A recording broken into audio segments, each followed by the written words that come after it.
Okay, boys and girls, it's time for STaR. So let's stand up wherever you are and get your two little hands ready. Two little hands go clap, clap, clap. Two little feet go tap, tap, tap. One little body turns round and round. One little body sits right down. All right, so the title of our story today is Stone Soup. That's the name of our book. This is a special kind of story called a folk tale. So a folk tale is a story that has been told to children for many, many, many years. And each time it's told, it changes just a little bit, okay? Sometimes different people will write about a folk tale in their own way, okay? So the person who wrote Stone Soup used her own way of telling it. So we say it is retold by Heather Forrest. The illustrator is Susan Gabber. She drew the pictures. So if you look at the picture on the cover of the story, what do you see? It looks as if this man has dropped a stone inside a container, right? See it right there? That stone. Yes, so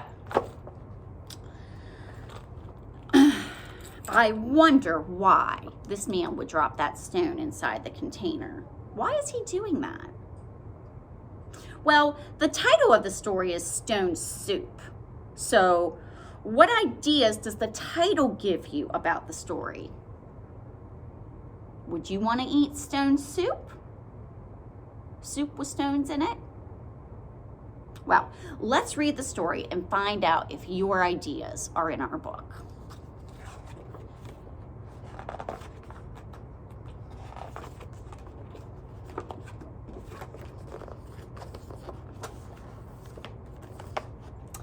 There was once a comfortable little village nestled in the mountains. The people who lived there had more than enough to keep themselves content.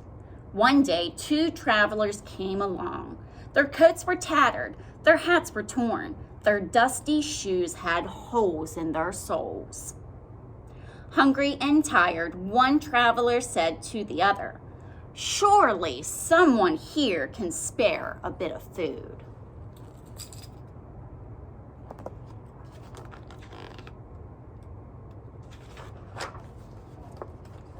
They knocked boldly on a door. It creaked open and a woman asked, "What do you want?" "Please," said one of the travelers, "we are hungry. Do you care? Will you share? Do you have any food?" The woman squinted her eyes and tartly replied, "No." She quickly slammed the door shut.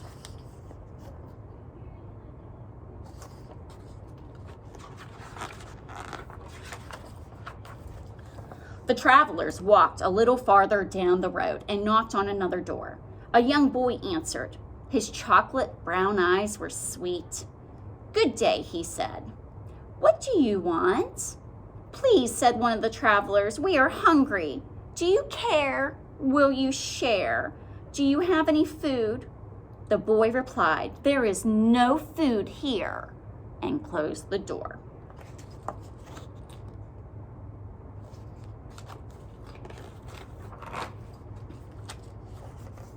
The travelers wandered wearily through the village, knocking on every door, but everywhere they heard, "I don't care. I won't share. There is no food." They sat to rest beside a well. One traveler sighed and clutched his empty belly. He said, "If there is really no food in this elegant little village, then the people who live here are in greater need than we are. We should make them our magical soup."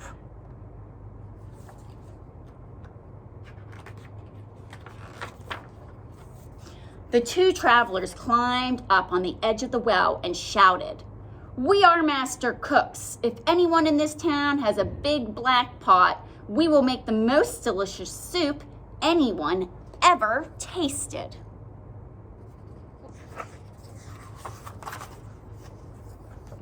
A door slowly opened.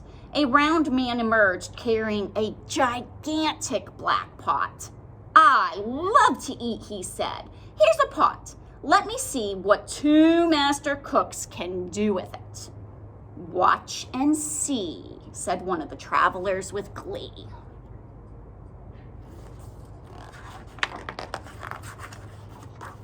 The travelers filled the pot with cold water and built a fire. Soon, the flames licked the sides of the pot and billows of steam rose into the air.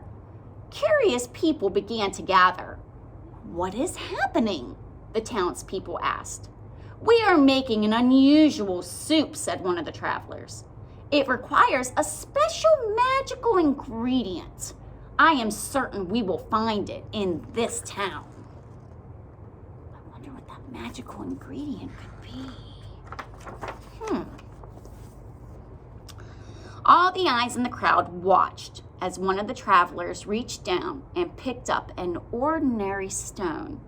He tossed it into the pot with a splash. We're making stone soup, he said. It will be nutritious, delicious, incredible, and edible. But it would taste better, he paused and sighed, if we only had a carrot.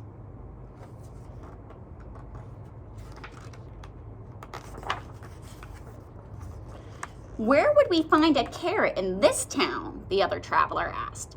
We knocked on every door and everywhere we heard, I don't care, I won't share, there is no food. Then perhaps we cannot make this delicious soup after all, they both announced with a sad shrug of their shoulders and began to turn away. A child timidly raised her hand and said, Wait, I might have a small carrot.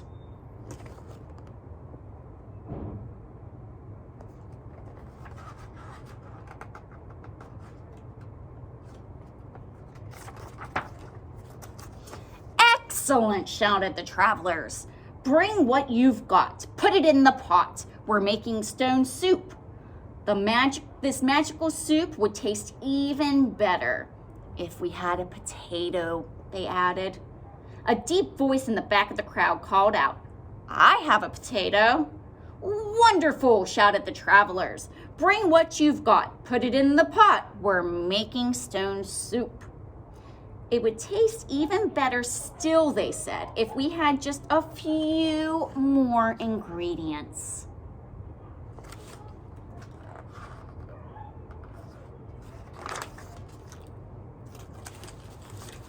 Perhaps, said the villagers, said one of the villagers, I could bring a green bean. Well, said another, if you're going to bring a green bean, I will bring a kernel of corn. See, there's the green bean right there. There's the corn. What else do we see in these pictures? It looks like maybe a pepper, right? And it looks like maybe some parsley, perhaps a turnip, maybe some mushrooms, an onion. Well, I shall not be outdone, cried another. I will bring an egg noodle. One by one, voices announced, I will bring a slice of celery. I will bring a pinch of pepper. I can bring a sprig of parsley. I might have a tiny turnip.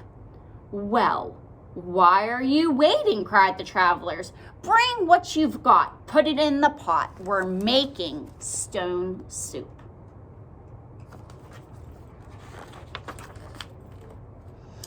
Everyone in the town ran home to bring one small thing to put in the pot. Food flew through the air and landed with splashes in the growing soup. Soon the huge pot was full and simmering.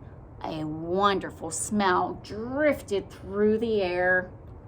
Man, they brought all kind of stuff. Look at all of that. What do you guys see?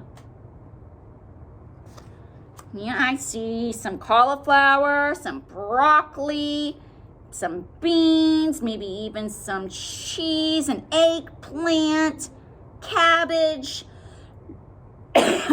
squash, zucchini. I think they have just about every vegetable you can think of. The smell was so tempting, people brought out bowls, spoons, chairs, and tables.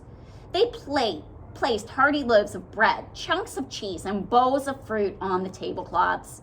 Everyone came to taste the soup and marveled at the flavor. "It's amazing," said one woman. "These two travelers made such a delicious soup out of a stone." "Out of a stone?" said the travelers with a grin. "And a magical ingredient. Sharing."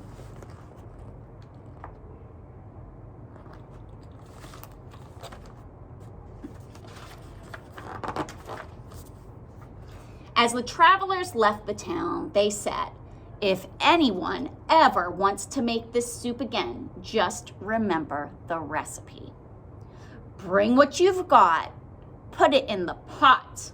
Every bit counts, from the largest to the least. Together we can celebrate a stone soup feast."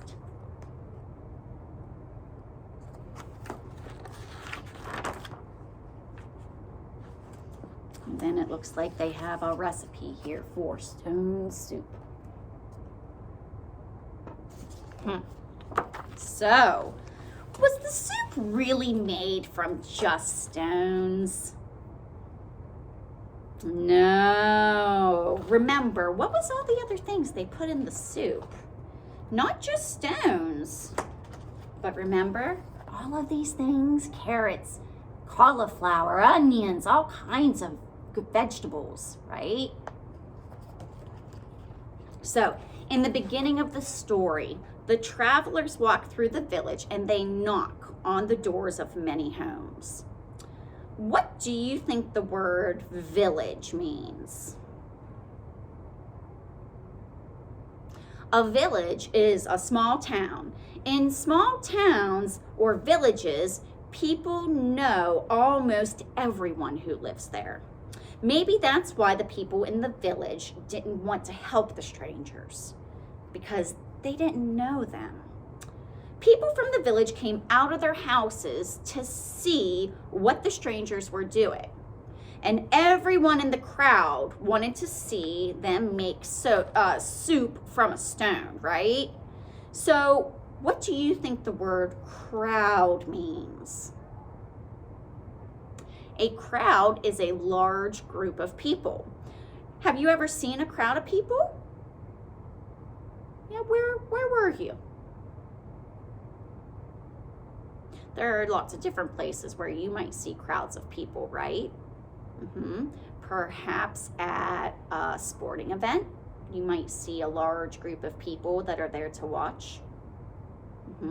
Perhaps if you go to see a show, like a musical show or, a play, there are large crowds of people there, huh? Well, I hope you enjoyed our story, Stone Soup.